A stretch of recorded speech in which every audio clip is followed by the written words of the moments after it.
Those 33% was our 30 and 28.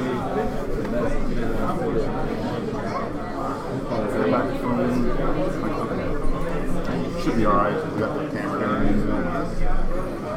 It figures though, the one test stop turning on, the one test to go. You'll make it.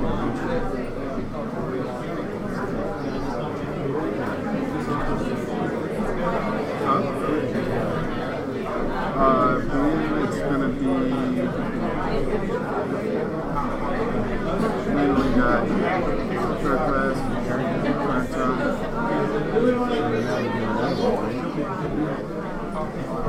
Yeah, I don't know how the new math program works.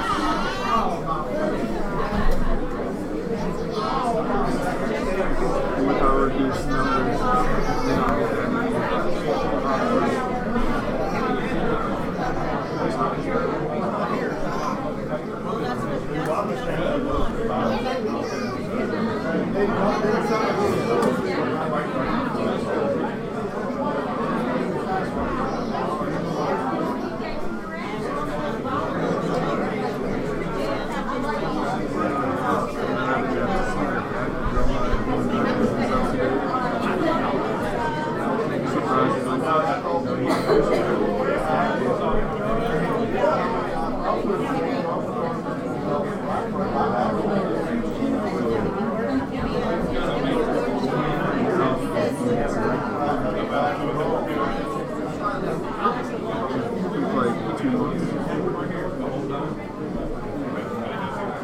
It's either a month. It's either a month after this or they. Yeah, so it might be next month. They're doing the board next week. So a month after that.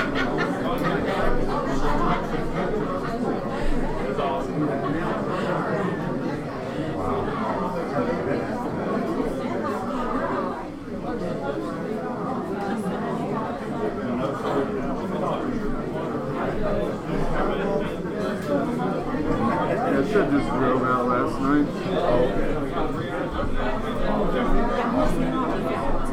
Oh, we got one.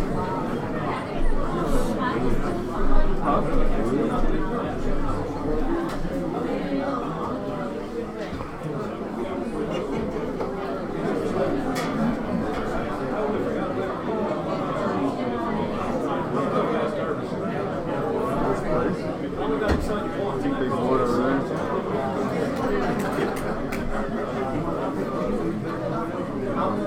Well, that's the Boy Scout right there.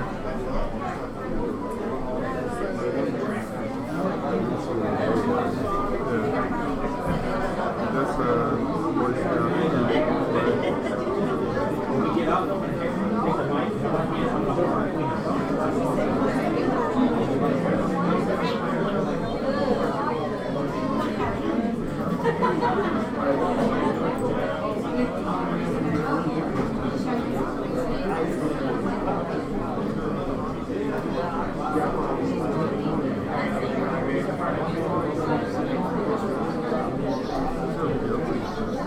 So many much older people.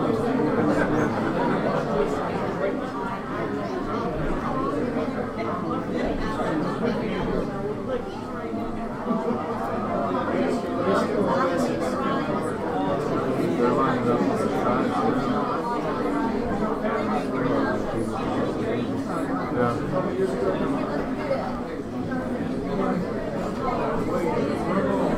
She'll get packed. Yep. Huh?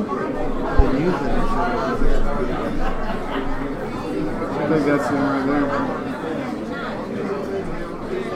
He's got a big camera. I can't really see the bag.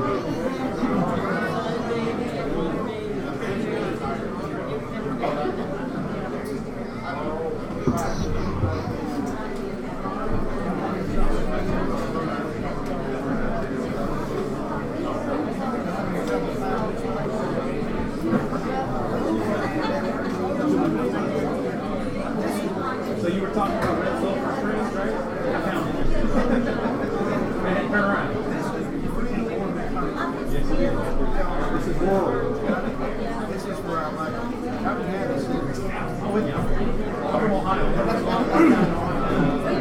rather have this than in fact, our tire might go that way.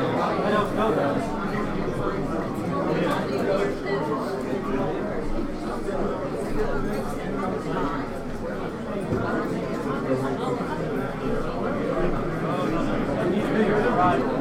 Need a bigger building.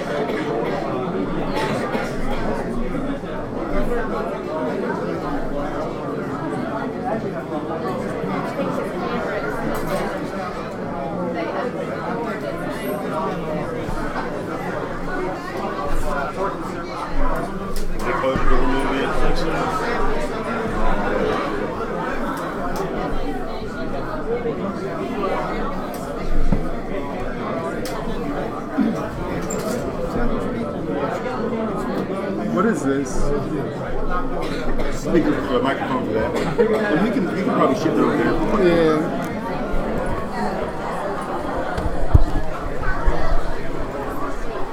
Not doing anything in any particular place. It's only the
Good morning, ladies and gentlemen.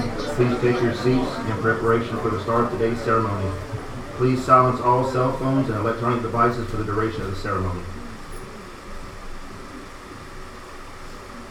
This will be an uncovered ceremony. However, all military guests, please remain covered until after the parading of the colors and the national anthem. Good morning, ladies and gentlemen. Executive Officer, Naval Submarine Torpedo Facility, Yorktown, welcomes you to the Purple Heart presentation ceremony for Electricians Make 3rd Class Earl Harvey Hanson, United States Navy. Will the guests please rise for the arrival of the official party and remain standing for the parading of colors, our national anthem, and the invocation.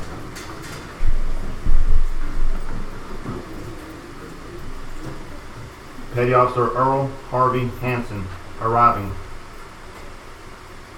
Lieutenant Commander Smock, United States Navy, arriving.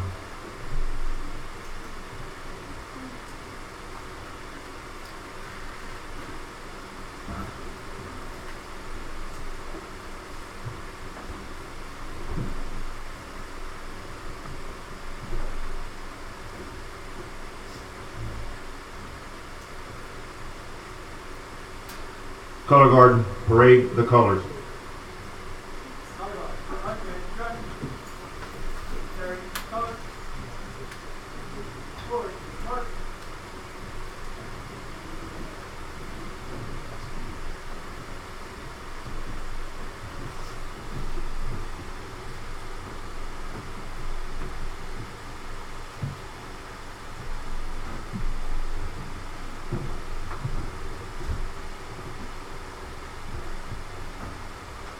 Ladies and gentlemen, our national anthem will be presented by Miss Linda Humphreys and Commander Michael Wells.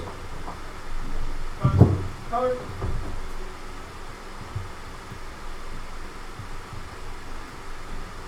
Freedom. Mark.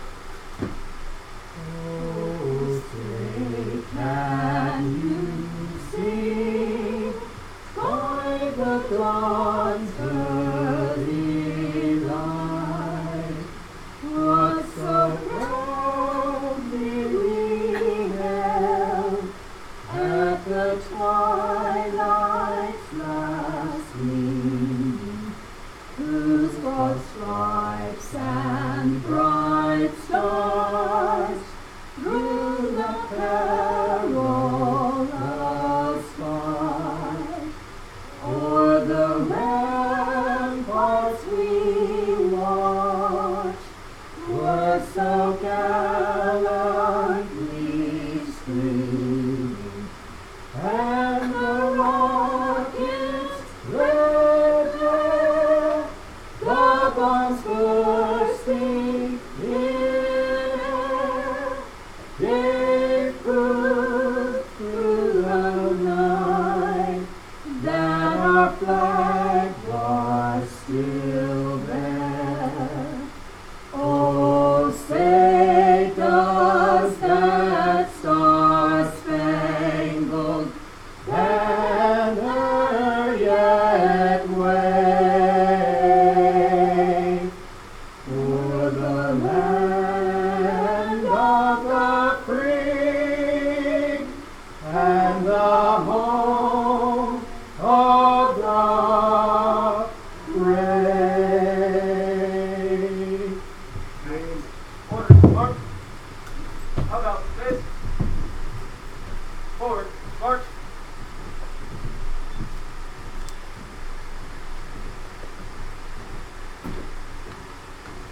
Miss Jeanette Seibert would now like to say a few words.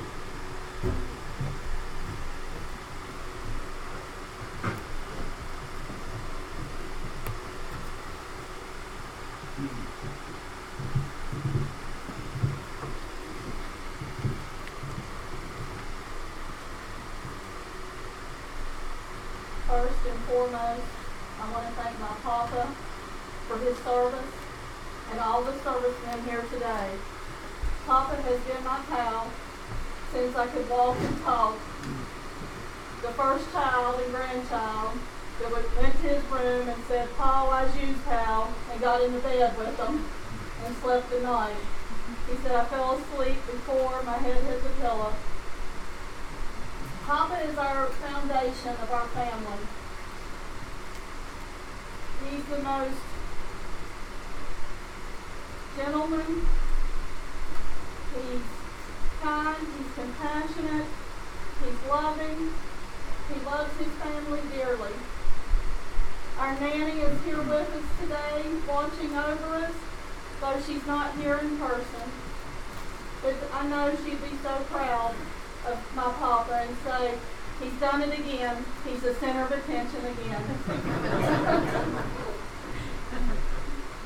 We are the land of the free and the home of the brave because of the selflessness and the sacrifice of all these service men and women here today.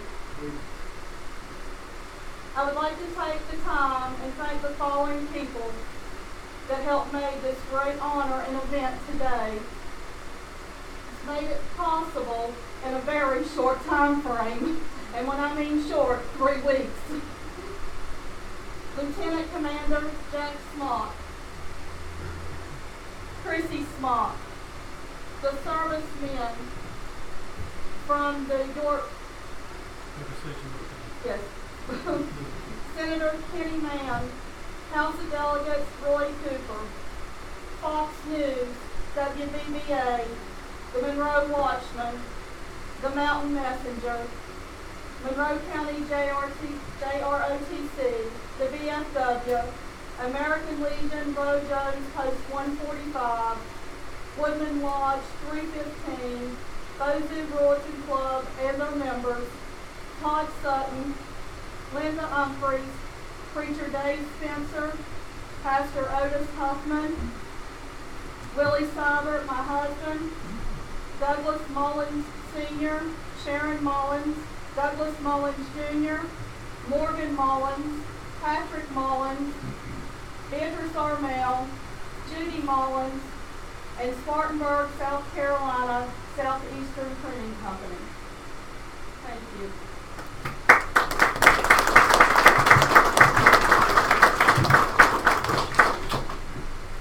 Reverend Dave Spence will now deliver the invocation. Our Father in heaven, we thank you for this great occasion that we are bestowing, or that our government is bestowing upon Mr. Hanson. We thank you for the few years that we've got to know him and, Lord, the friendship that he has shown us. We thank you, Father, for our country, for those that are serving you, Lord, in the armed forces. We do pray for their protection, their blessings. For those that have served you in the past and for those who have gave the ultimate sacrifice, we are thankful. And we lift up their families before you, asking for blessings. May, Father, your presence be here among us today. We need you, Lord, here in this country. We need your help. We ask these things in the name of Jesus Christ. Amen. Amen. Guests, please be seated.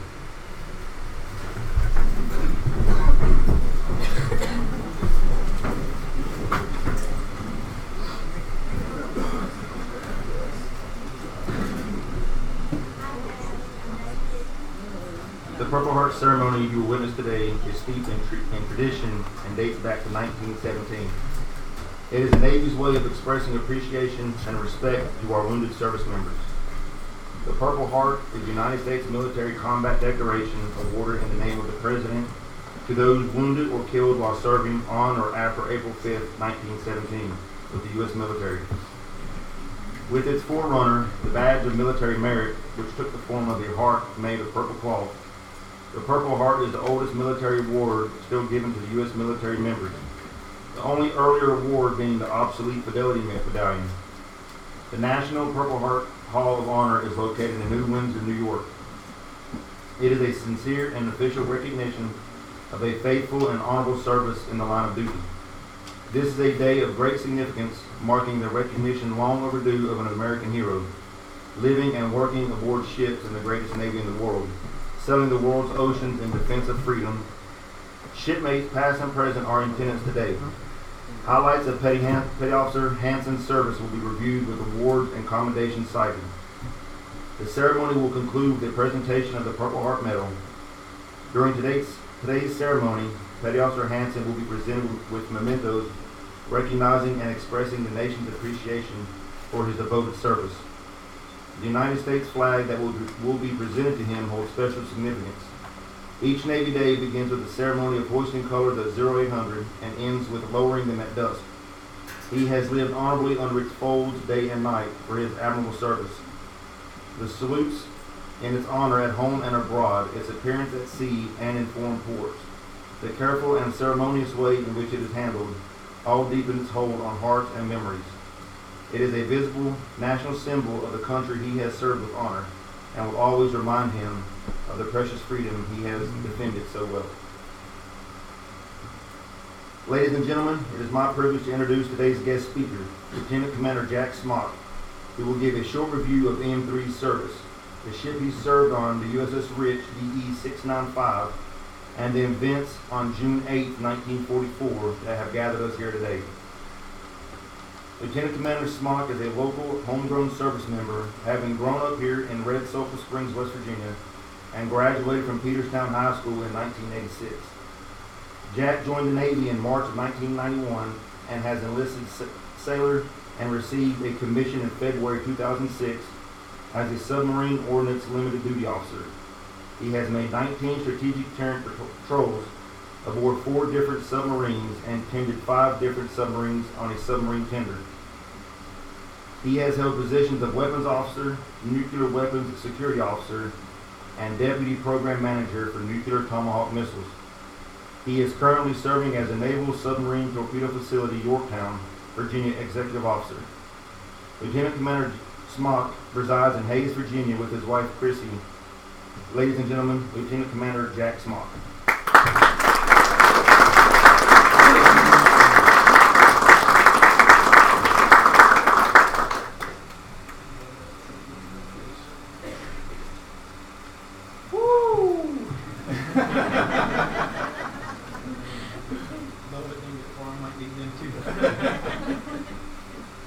How you doing, Papa? Good? Okay. Good afternoon, ladies and gentlemen, and welcome to today's award ceremony. You're the man. You're the man. We're honored that we could be here with this true American hero, a World War II Navy veteran, Petty Officer Earl Harvey Hanson.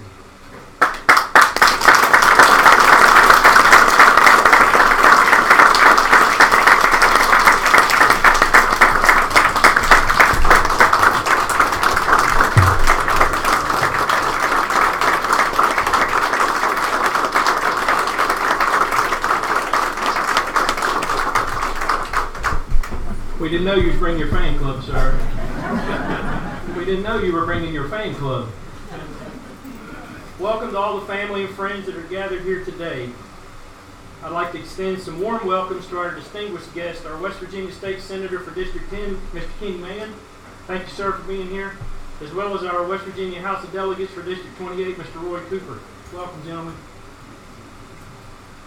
We also have some state and local representatives from the American Legion and the Veterans Foreign Wars, and a special thank you goes out to the American Legion Roe Jones, Post 145, and the Woodman's Life Lodge 315 for providing today's food refreshments afterwards. We thank you folks for that. I want to extend a very special welcome and a thank you to Corporal Richard Warren Ellison. There's a young man back there with an Army hat on.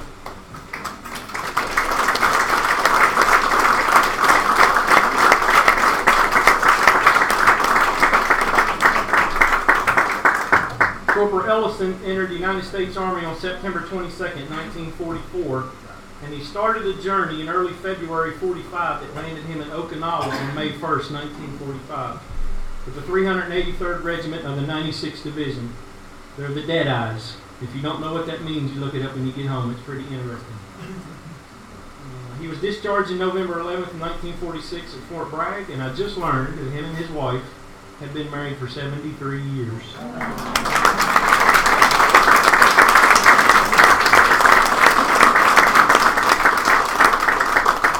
I'm going to get in trouble now because I want to thank some people, and I know I'm going to miss people. So thank you everyone for coming. Thank you everyone for being here. Special welcome to Commander White Wells coming down from D.C. An old shipmate of mine I served with many years ago. Good to see you, Mike. Thanks for coming. I want to also welcome and thank Chief Jones, our Master of Ceremonies. Chief stalked me on Facebook to find out about this. And I'm so glad he did because he's been a lifesaver. Chief, thank you very much for being here today and help us with this. I want to thank the crew that works with me every day. I am truly honored and privileged that you guys made the trip as well. Thank you guys for coming down. These guys build torpedoes at a torpedo facility in Yorktown, Virginia. It's not that important. Don't let them fool you.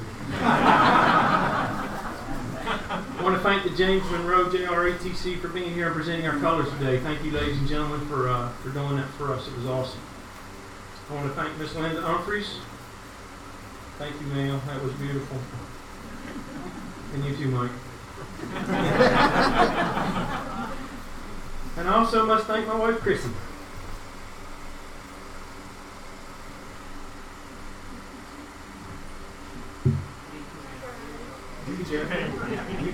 No, I lost my place.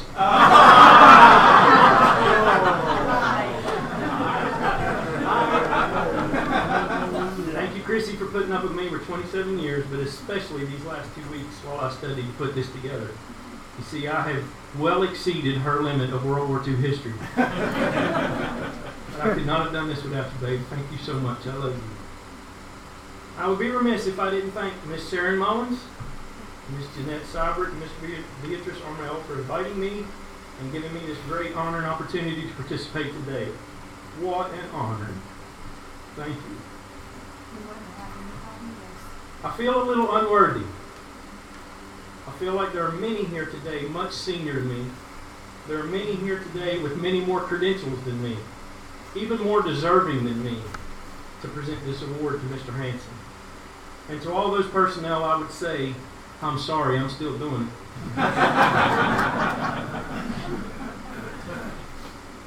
The Bible says in Romans 13:7, to render honor where honor is due. And today I will do my absolute best to do that for Petty Officer Hanson. But first I want to honor all our veterans, past and present. If you're a veteran, past or present, please stand.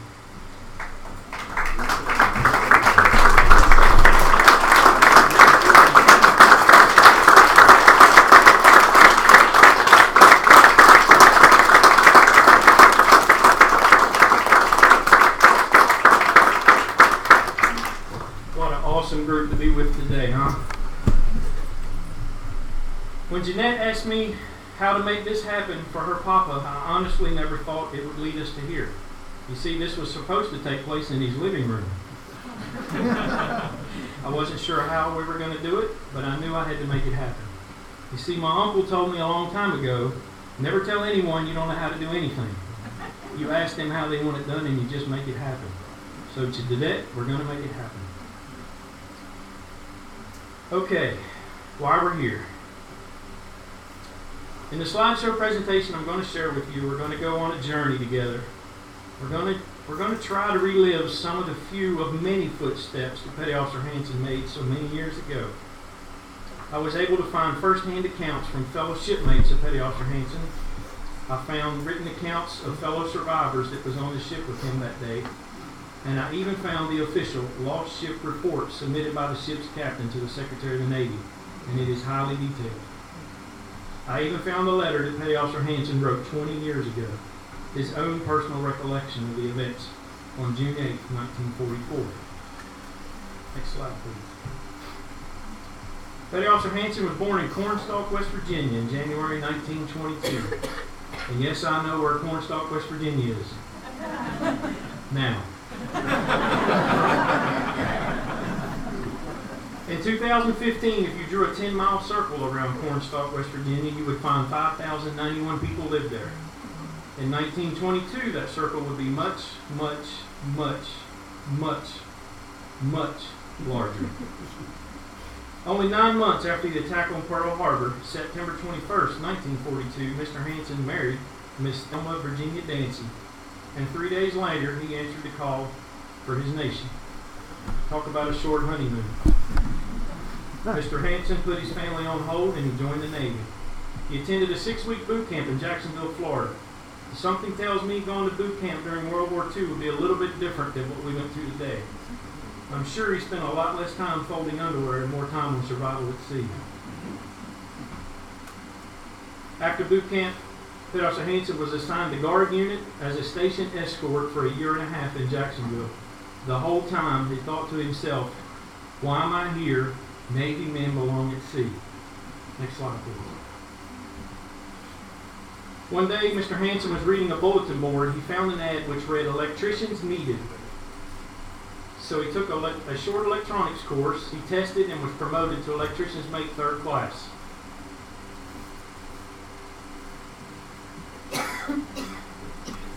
Okay.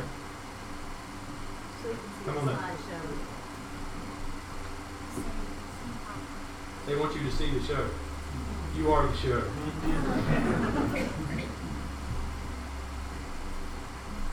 So he found this ad on the bulletin board that said they needed electricians. He took this test and he was promoted to 3rd class petty officer. This promotion means he would now make $75 a month. In March 1944, he was assigned to his first ship, the USS Rich, which was stationed in New York. He attended a 2-day firefighting school in Brooklyn, New York, where he thought to himself, This is the worst the Navy has to offer. But DA plus 2 would soon prove different. Next slide. His ship was a brand new destroyer escort, the USS Rich 695. This little floating tank weighed about 1,800 tons. It was a football field long and it could get up to about 28 miles an hour. She also packed a powerful punch with her new armament, including 3 torpedo tubes. Booyah torpedo tubes.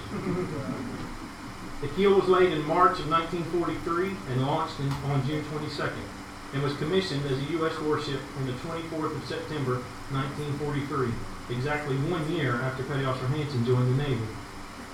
Next slide, please. This is a picture of the USS Rich being launched. A few things to take note here. The ship was built in Michigan. It's very unusual for a Navy ship to be built in Michigan, but it was war, and we called for desperate measures. If you remember, we turned automotive plants into airplane and tank plants. Any place we could build a ship, we built a ship. Another thing to notice in this picture, for obvious reasons, we do not launch people holding on for dear life. We don't do that anymore. Next slide, please. So they got the Rich seaworthy, they put a skeleton crew on her, and they towed her down the Mississippi to New Orleans where she was finished. This is an actual picture of the ship sitting in New Orleans unfinished. Next slide, please. And here she is in all her glory, the USS Rich, a fully functioning warship now supporting the war. Next slide, please. So the Rich was assigned coastal escort and patrol duty until February 1944. During the war, we were struggling to keep supplies to the front lines, so we increased our Liberty ship production operated by the Merchant Marines to move more supplies in massive convoys. The Germans quickly learned that these convoys were sitting ducks and started sinking ships with wolf packs as fast as we could build them. So the Navy added deck guns and sailors.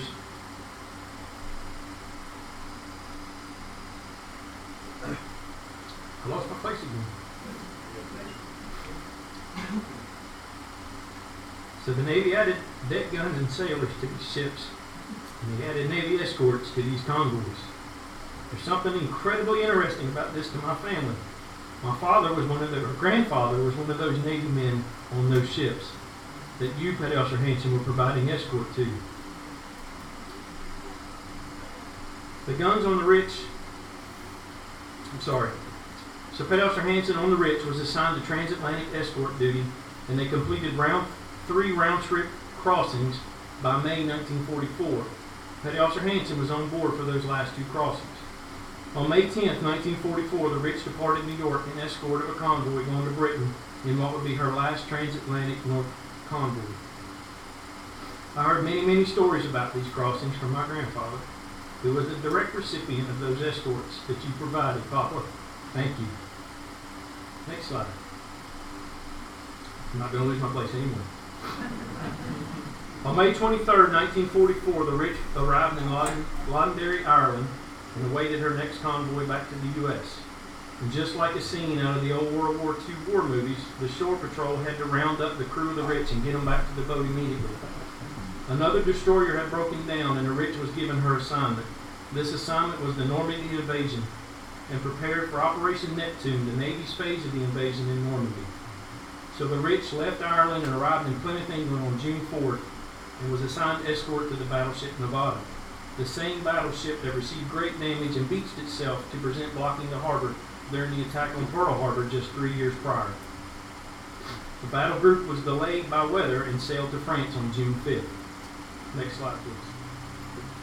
So the Rich sailed to France with her sister ship, the USS Bates, in the screen of the bombardment group Task Force 125, which consisted of the battleship Nevada, the heavy cruisers Quincy and Tuscaloosa, along with Her Majesty's ship, the Black Prince and the Erebus.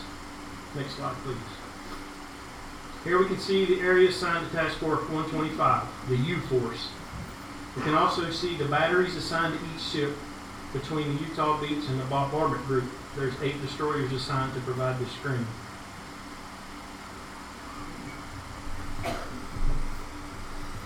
Each of these ships are assigned a different battery on the beach. There's the ships, the Quincy, the Nevada, and the Tuscaloosa, and the 8 destroyers were providing screens for those ships shooting at the beach.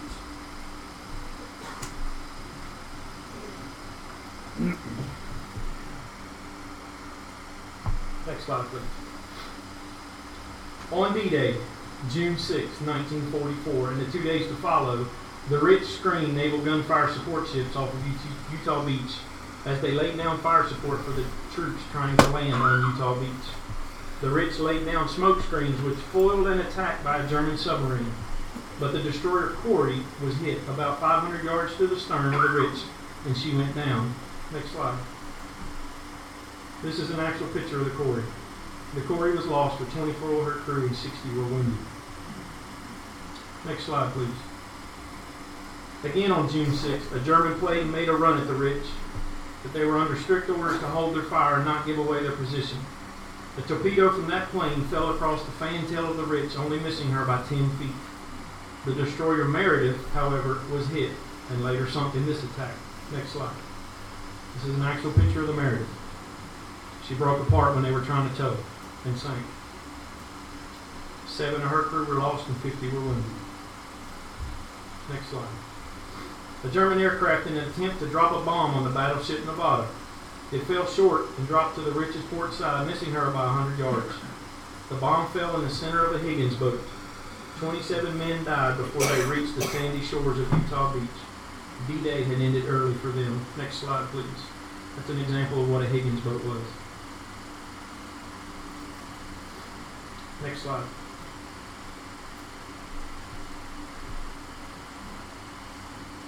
So I failed to mention that during this time the German shore bombardment was shooting at them and everything around them.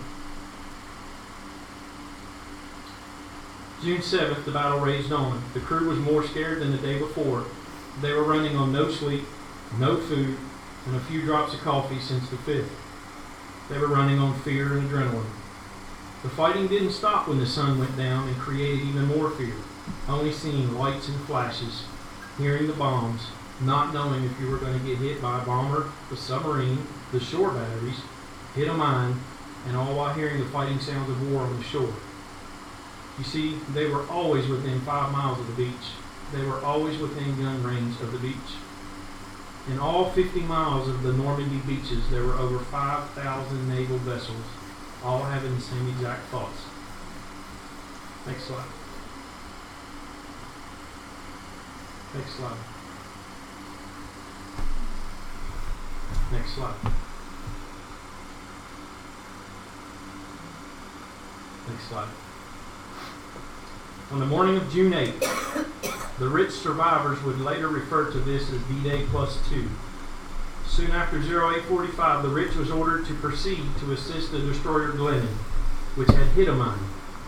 The Rich proceeded at full speed into the area and then followed in the wake of 2 minesweepers to the immediate area of the Glennon. Closing the Glennon, the Rich dispatched a whaleboat, only to learn later that assistance was not needed. The Rich then started to round the disabled ship and take up station ahead of the minesweepers, which had taken the Glennon in tow. She moved at slow speed with extra hands on lookout for enemy planes and mines. It would be later learned that the Glennon could not be towed. After hitting her mine, the propeller was now acting as an anchor. The minesweepers could not move her. Next slide. This is an actual picture. There's a lot going on in this picture. On the right, we see the destroyer Glennon after she hit the mine. You can see the whaleboat tied up alongside from the Rich. You can see the bow of the Glennon sitting high in the water and how low she is in the stern after striking the mine. You can also see the 2 minesweepers that had brought the Rich in, and the one on the right is hooking up the tow. On the left, you can see the Rich. You see her port side and the second minesweeper. If you notice that arrow with the big star, imagine the very opposite side of the ship in that exact location that Officer Hanson was standing the moment this picture was taken. This is the last picture of these 2 ships intact. The Glennon is now sitting duck, and she was sunk on June 10th by shore batteries. Lost 25 of her crew and 38 were wounded. Next slide. All personnel topside were instructed to keep a sharp lookout for drifting mines and for enemy planes. I couldn't find any evidence to support my assumption, but I don't believe they needed to be told this. They're still in range of the shore batteries. At 0920, only 35 minutes after receiving orders to go assist the Glennon, a heavy explosion shook the ship. The staggered personnel as a mine exploded about 50 yards off the starboard beam. All the lights and power were temporarily lost due to circuit breakers tripping. 3 depth charges were blown from their position into the water. 2 more depth charges were blown onto the deck of the ship, but thankfully they did not explode. This was all from a mine that exploded 50 yards off the side of the ship. Next slide. 3 minutes later, a second explosion occurred aft, directly under the ship. Bridge personnel were thrown to the deck. Upon recovery, they discovered that about 50 feet of the ship's stern had blown completely off and was floating away. It's important to note this explosion sent Petty Officer Hanson into the water with 7 broken ribs, a punctured lung, several internal injuries, and a busted knee. A few personnel were observed moving on this now floating section of the ship, and others were observed in the water being picked up by the ship's whaleboat and other small class in the vicinity, and they were picking up Papa. Next slide, please. It's hard to fathom this, but this is an actual picture of the Rich hitting the mine.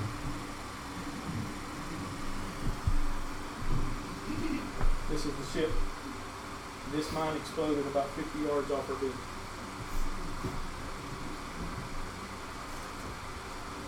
Next slide. Here you can clearly see the aft section detached and floating behind the Rich. You can see the steam from her steam piping from the now ripped open aft engine room. Again, these are actual pictures. Next slide. Now this is something my crew can appreciate. 2 of the 3 torpedoes ran hot in their tubes from this explosion. There's now a sag in about 3 feet across the main deck, the entire width of the ship, in the vicinity of the number 2 engine room, indicating that the ship's back had been broken. Here you can see the aft part of the ship ripped off, with 50 feet of her stern missing. You can see the main mast had been fallen, the damage done from this mine. Next slide. Heavily damaged after the second explosion, the men on the bow are a rescue party from Sub-Chaser 32. The Rich will be rocked by yet another explosion only minutes later. Next slide. At this point, the captain still believed he could save his ship with the assistance of tugs. The ship still had number 2 engine room making power.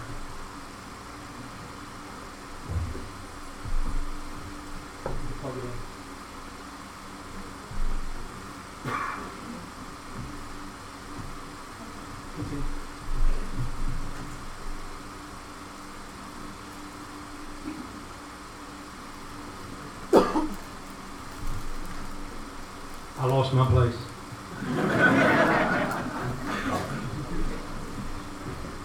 Where's Gregor?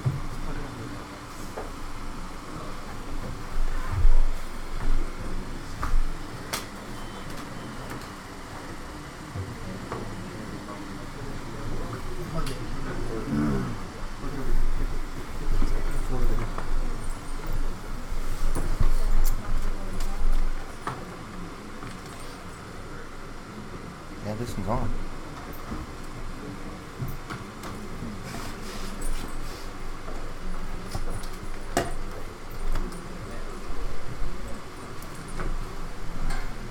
Computer just died? How you doing, Papa? Good.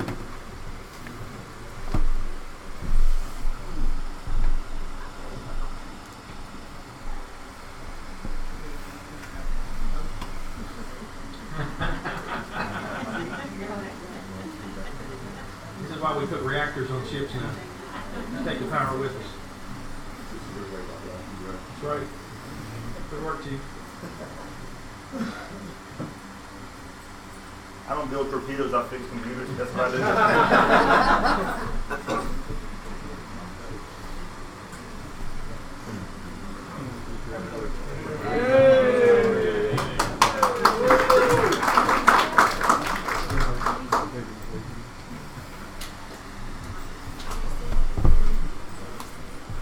found my place. Can't even go there with the flood. Can you go forward one? Can I go back one?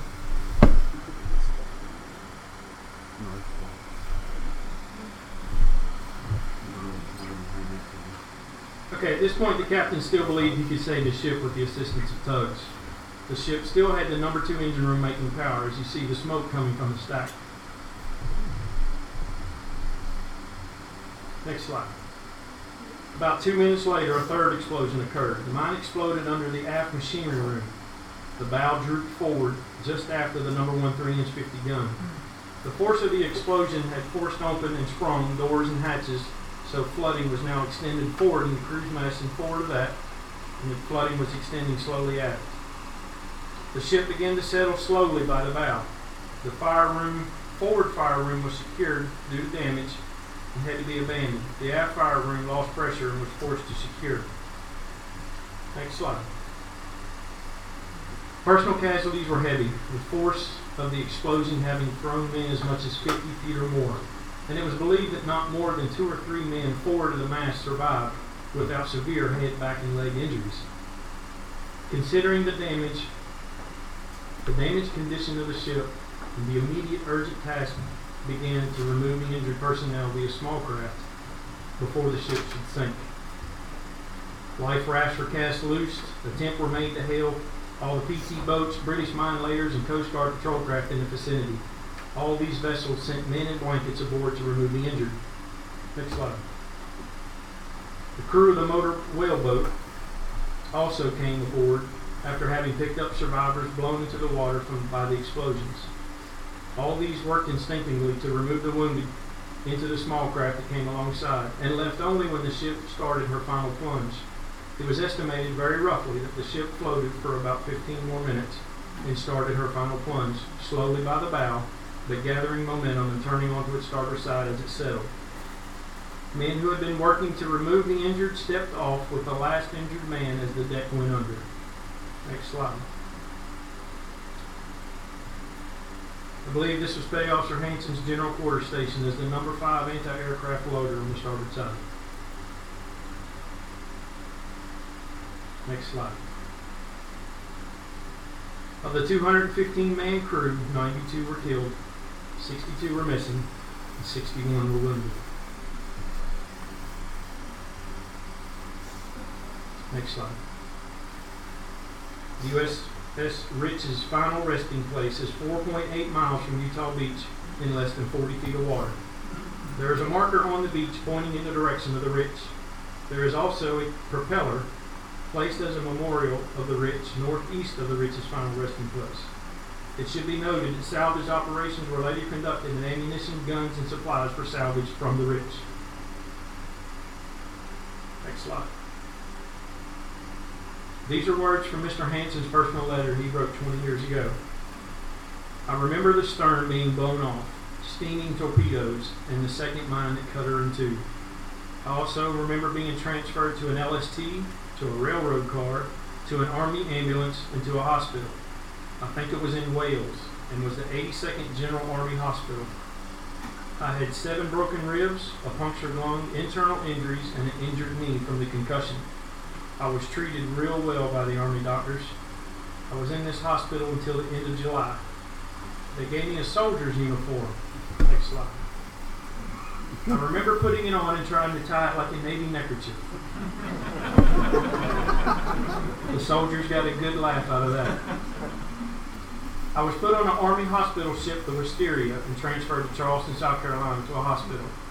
There were a couple more of the Rich crew on the Wisteria, but I cannot remember their names. I was in Charleston Hospital from August 14th to October 14th, 1944, and I was discharged. Of note, there were very few hospital ships during World War II, so the Navy took the task of converting cruise ships and making them hospital ships. Petty Officer Hanson was on the maiden voyage of the Wisteria to Charleston, South Carolina. Next slide. There's a picture at the official Navy picture in the hospital in Charleston with his bride that he had married and left just 2 years earlier. Next slide. Why we're here today. Next slide. The Purple Heart is the United States military decoration awarded in the name of the President to those wounded or killed while serving on or after April 5th, 1917, to those in the U.S. military. The Purple Heart is a combat decoration. The Purple Heart is the oldest military award still given to U.S. military members. The Purple Heart symbolizes a sensitive, understanding, and compassionate love, duty, honor, royalty, and good judgment. Over 1,800,000 Purple Hearts have been awarded. But Officer Hanson has lived an example of John 15:13. Greater love had no man than this, than to lay down his life for his friends. And he was willing to do the same for his country. Next slide. Chief, it's all yours.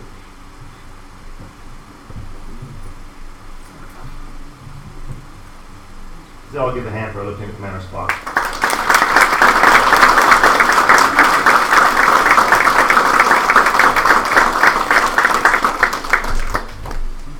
I don't know if I can follow that now. Head Officer Earl Harvey Hanson, please join Lieutenant Commander Smock front and center. Ladies and gentlemen, West Virginia State Senator Kenny Mann will now deliver a certificate on the behalf of the Governor of the State of West Virginia.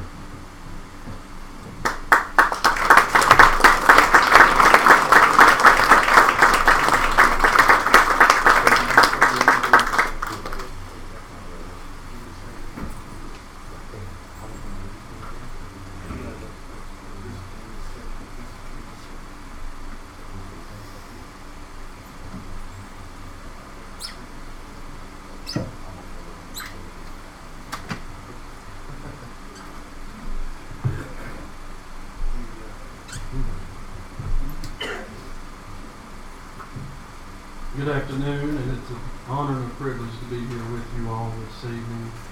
I appreciate the family reaching out to me to sharing this day with you all, and it's just truly an honor.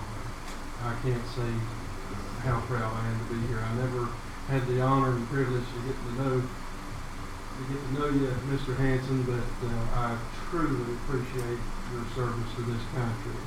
And I always say I never did serve in the military, but it's people like you and these guys here and the men and women across this country that have served and given me the freedom to do what I get to do today.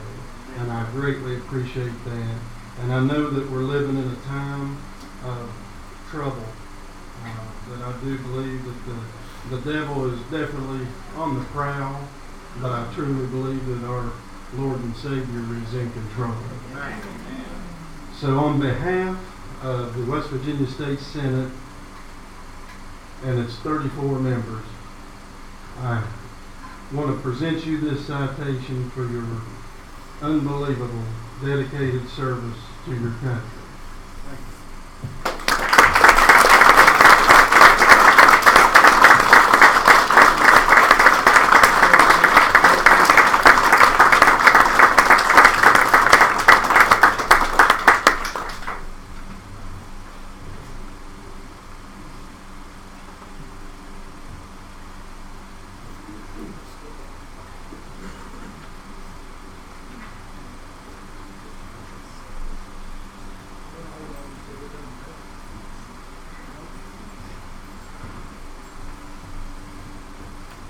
Ladies and gentlemen, West Virginia State House of Delegates, Mr. Roy Cooper will now deliver a certificate on the behalf of the West Virginia House of Delegates.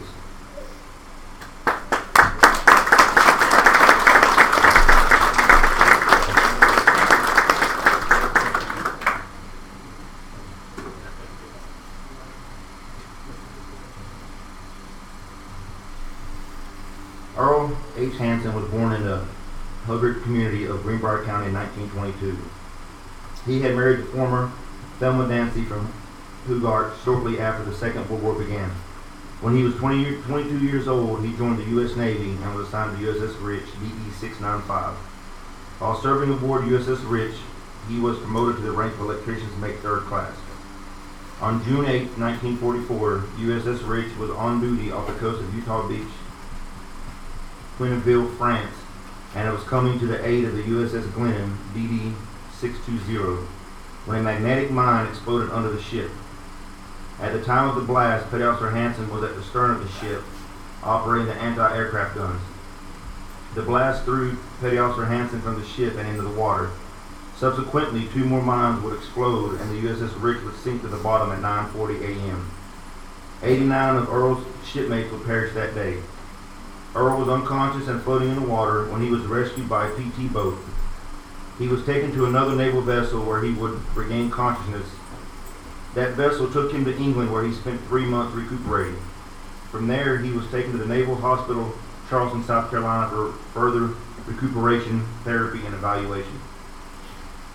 After 2 months in the Charleston Naval Hospital, he was declared fit for duty and was given the option of being assigned to another ship in the Pacific Fleet or being released from active duty.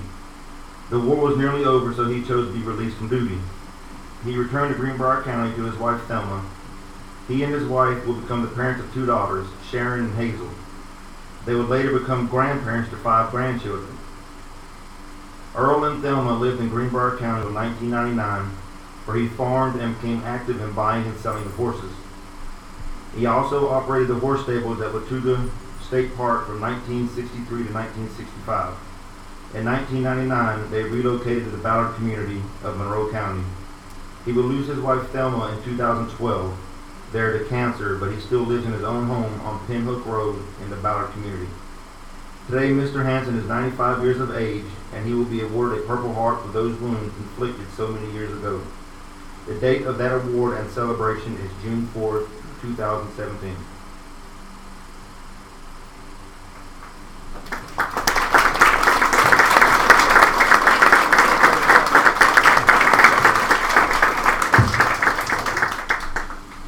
Thank you all. I figured there would be several people here, and I figured wrong. There's a lot of people here. I'll have to tell you quickly how I got involved in this. I was eavesdropping on someone else's Facebook page. And I saw a post from Senator Mann that said, would you come and present something at the Bossier Community Building for Petty Officer 3rd Class Hanson? When I saw a little bit of what it was, I sent him a text real quick. I said, can you get me an invitation to that? Well, he didn't answer quick enough, but he did give me a phone number. So I called this nice lady and one of the daughters, and she began to tell me the story, and I began to be even more and more nosy. And so the first thing you know, we decided that we would make up a citation from the West Virginia House of Delegates. So 100 members of the West Virginia House of Delegates send this citation signed by our speakers to recognize Petty Officer 3rd Class Hanson on this very special day. Very special day. Special day to him and his family, but a special day to the rest of us. Because, folks, let me tell you, what they did from 1941 to 1945 set the stage for what we all are today. If they had not been successful, if they had failed in their mission, we would probably all be speaking German and driving Toyotas. Truth of it is, we probably are all driving Toyotas.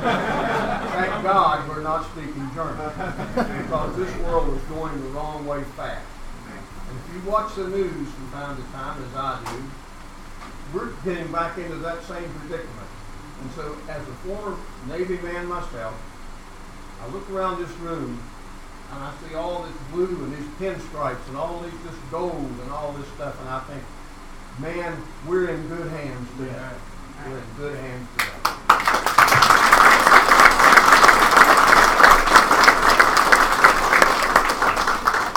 We have got, and I can tell you this with some authority, having been there at one time, we have got the highest trained Navy that we've ever had.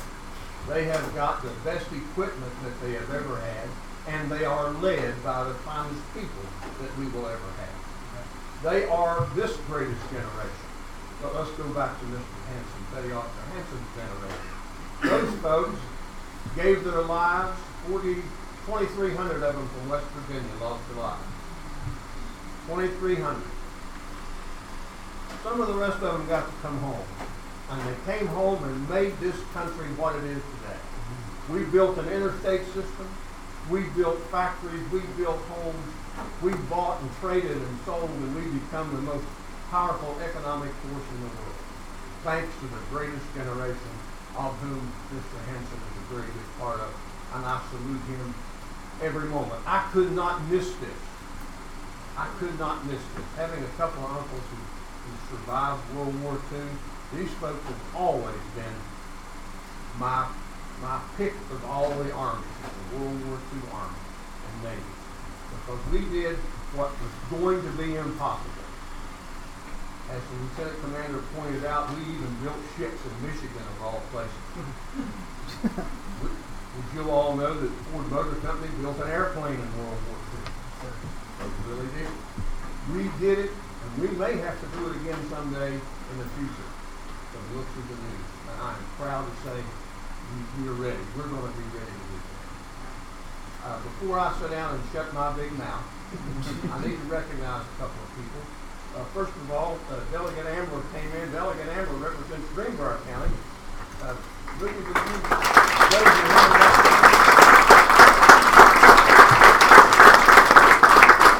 over in the other corner is my good friend, Senator Miller.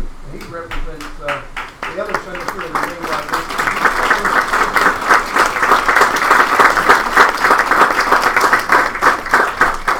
It's been my pleasure to serve in the legislature for 5 years with these two gentlemen, and of course you have met Kenny. There's one other group of people I'd like to recognize. I would like, if you are a World War II veteran and can stand up, would you please do so?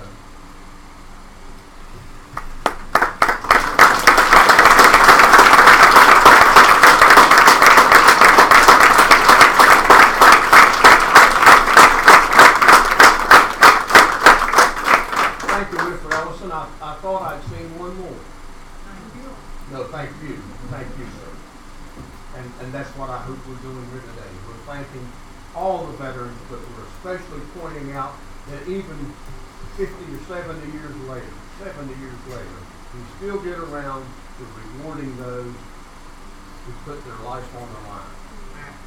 Folks, if I could just briefly describe the scene the day of the Normandy Invasion. The wind don't blow much in that area of the world, I know. And so when a ship makes smoke, it stays there. When there's gunpowder in the air, and we used a lot of it, it stays there. The stench must have been awful. When you put that with the fear in a 22, 24-year-old man's heart, you can bet the only thing that's going to sustain him is his training and God Almighty. And thank God Mr. Hanson was sustained. Thank you, sir. I'll now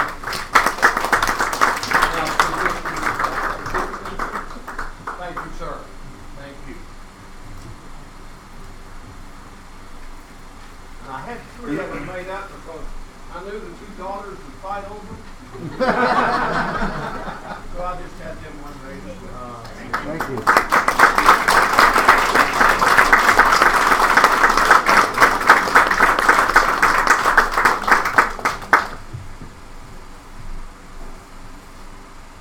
Ladies and gentlemen, MMW1 Coberly will now present EM3 Hanson with letters written by crew members at the torpedo facility in appreciation of EM3 Hanson.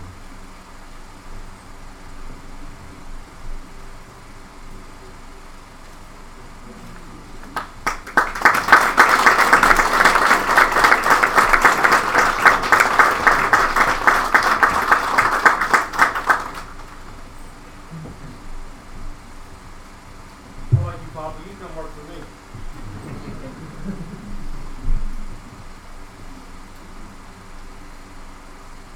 Certificate of Appreciation of the United States Navy. To all who shall see these presents greetings to Sharon Mullins. By the authority vested in me, it is my distinct pleasure to express the grateful appreciation of the United States Navy to you for your continued love, care, and support of one of our nation's most valued treasures, your father. Earl has served our country when it needed him the most. The months and years he gave in service were during a terrible time in the world, and he served with dignity and honor, putting duty for country ahead of his own family. His actions constitute a clear and noble demonstration of his love for you and his family.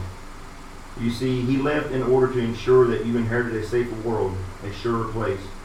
To those who say a single man cannot make a difference, I say wrong. Your father did. He made our Navy stronger and kept our nation safe. With his service now complete, and when he needs you the most, we thank you for keeping him safe and secure. You have done a wonderful job protecting and serving your country and providing such wonderful care to a true American gem. The nation and the United States Navy thank you, and we salute you. Given this 4th day of June, 2017, signed J.L. Smock, Executive Officer, NSTF, Yorktown.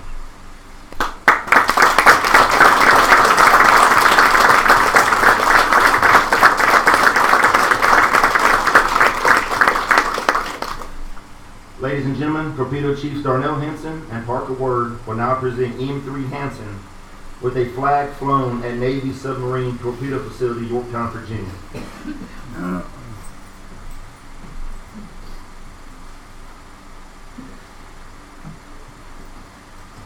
Navy Submarine Torpedo Facility, Yorktown, Virginia, Certificate of Authenticity, presented to EM3 Earl Harvey Hanson. Let it be known that the flag accompanying this certificate was flown proudly over its Navy Submarine Torpedo Facility, Yorktown, Virginia, on May 19, 2017. This flag is presented to you in the spirit of patriotism, fidelity, and zeal. Signed, R.D. McWhirter, Commanding Officer, Navy Submarine Torpedo Facility.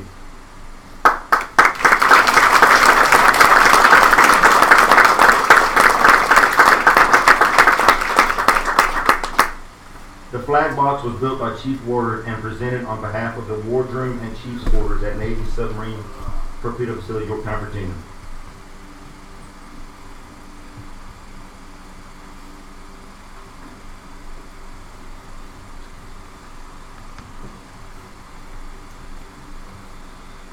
Ladies and gentlemen, EM3 Hanson will now be presented with 2 unique gifts. So in this part, I'm going to kind of ad-lib on here. So,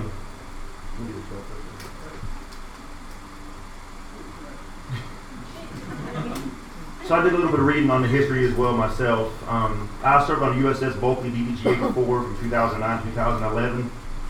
Admiral Bulkley, as Lieutenant Commander, was the commanding officer of those PT boats and the minesweepers that pulled EM3 Hanson out of the water that day.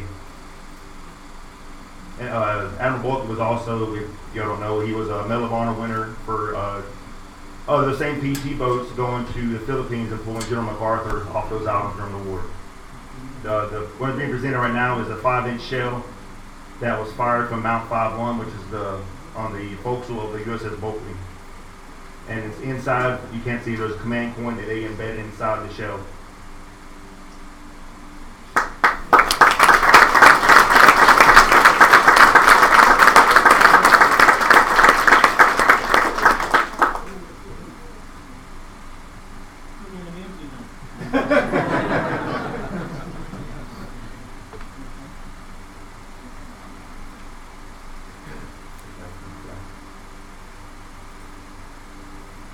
So this is another flag. I don't think I'll have to explain where it came from, but it was flown from the USS Normandy with CG-60, which I'm pretty sure everybody can understand where the namesake of that ship came from. I touched base with the commanding officer of the ship, and we got the flag was flown for about a month on the way this month. They literally took it down, folded it up, and when it got to me, we put it inside the shadow box for him. As you can ask my dad, he helped me refold it last night. It is all tattered and stained, and from all the smoke that comes off the stacks.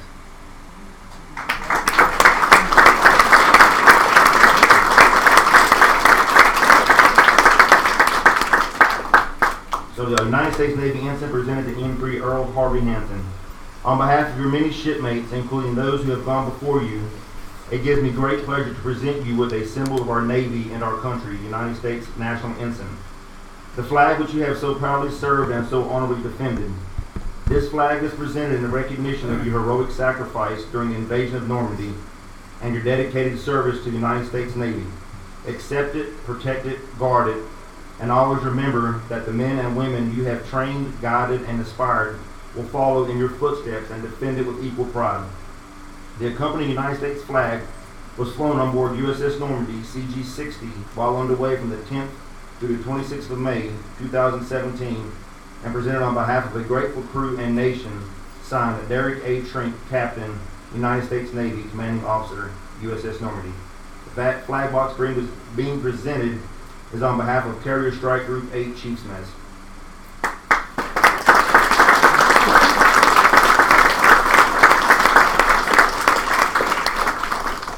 Commanding Officer and crew of the USS Bulkley presents this 5-inch shell that was fired from Mount 5-1 aboard USS Bulkley DDG-84. The USS Bulkley was named after Medal of Honor recipient Vice Admiral John D. Bulkley. As a Lieutenant Commander, Admiral Bulkley was at the vanguard of the Normandy Invasion that led a fleet of torpedo boats that pulled the survivors of the USS Rich from the water. Alright, so ladies and gentlemen, this is the moment we have all come here today for. Please be courteous and remember we can pose after the ceremony for additional pictures as long as Petty Officer Hanson agrees. Guests, please rise for the presentation of awards.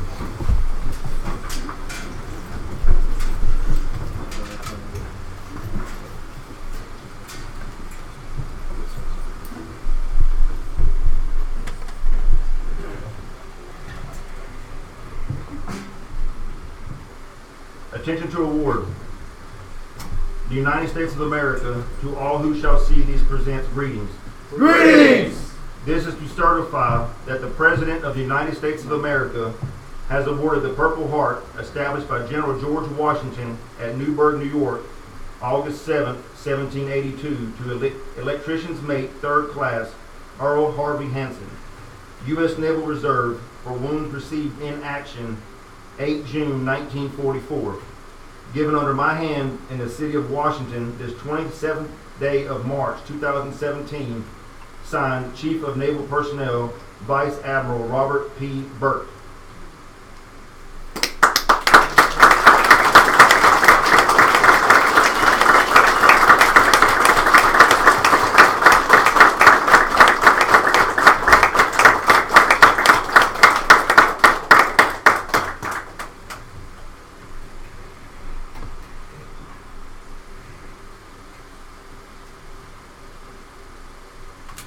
Thank you, sir.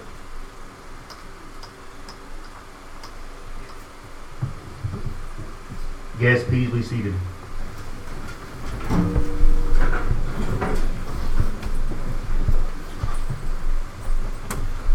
Ladies and gentlemen, it is my distinct honor and privilege to introduce our guest of honor. His awards include the Purple Heart, Combat Action Ribbon, American Campaign Medal, European, African, Middle Eastern Campaign Medal, with Bronze Star, and the World War II Victory Medal.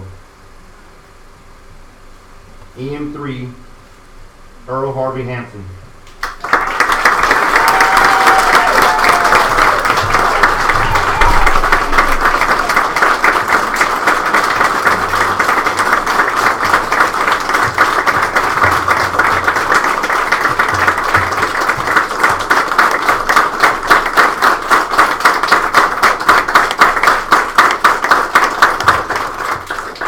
I thank everyone, and if you all enjoyed this half as much as I have, you had a wonderful day. You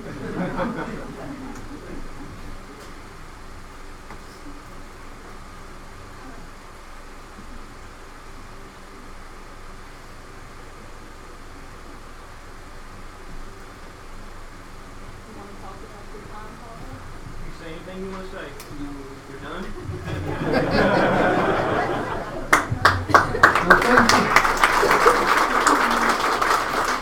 I want to thank this crowd for coming. Certainly a delight to see all of you, so many friends and neighbors and all. Thank you so much for coming.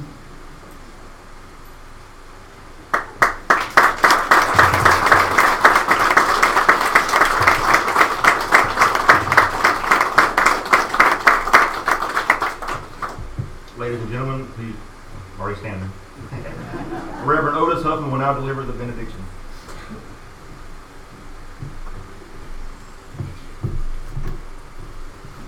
Bow your head with me, if you will. Dear Heavenly Father, we thank you for this day, Lord, that we can come together, Lord, and to pay honor and tribute to one that gave so much. We thank you for each one that's here. And we thank you for those that are serving. We thank you for those that have served. Father, we just pray for the families of those that didn't get to come home. Father, we ask you to just bless each one that's here. Give them safe travel, Lord, back to where they're coming from. And we ask you to bless the food that we're going to be partaking of. We ask you to bless those that earned it, those that prepared it. And we thank each and every one that made an effort to come and be a part of this ceremony. We love you. We praise you. We ask you to lead, guide, and direct us in all things. We ask you to be with those that are sick and afflicted, be with those that are traveling, and be with all of our first responders. In Jesus' name we pray. Amen. Ladies and gentlemen, this concludes the Purple Heart ceremony for EM3 Hanson. On behalf of Mr. Hanson and his family, thank you for attending today's ceremony. Please join us in congratulating him and his family. All guests are invited to remain for the reception. Thank you, and have an outstanding Navy Day.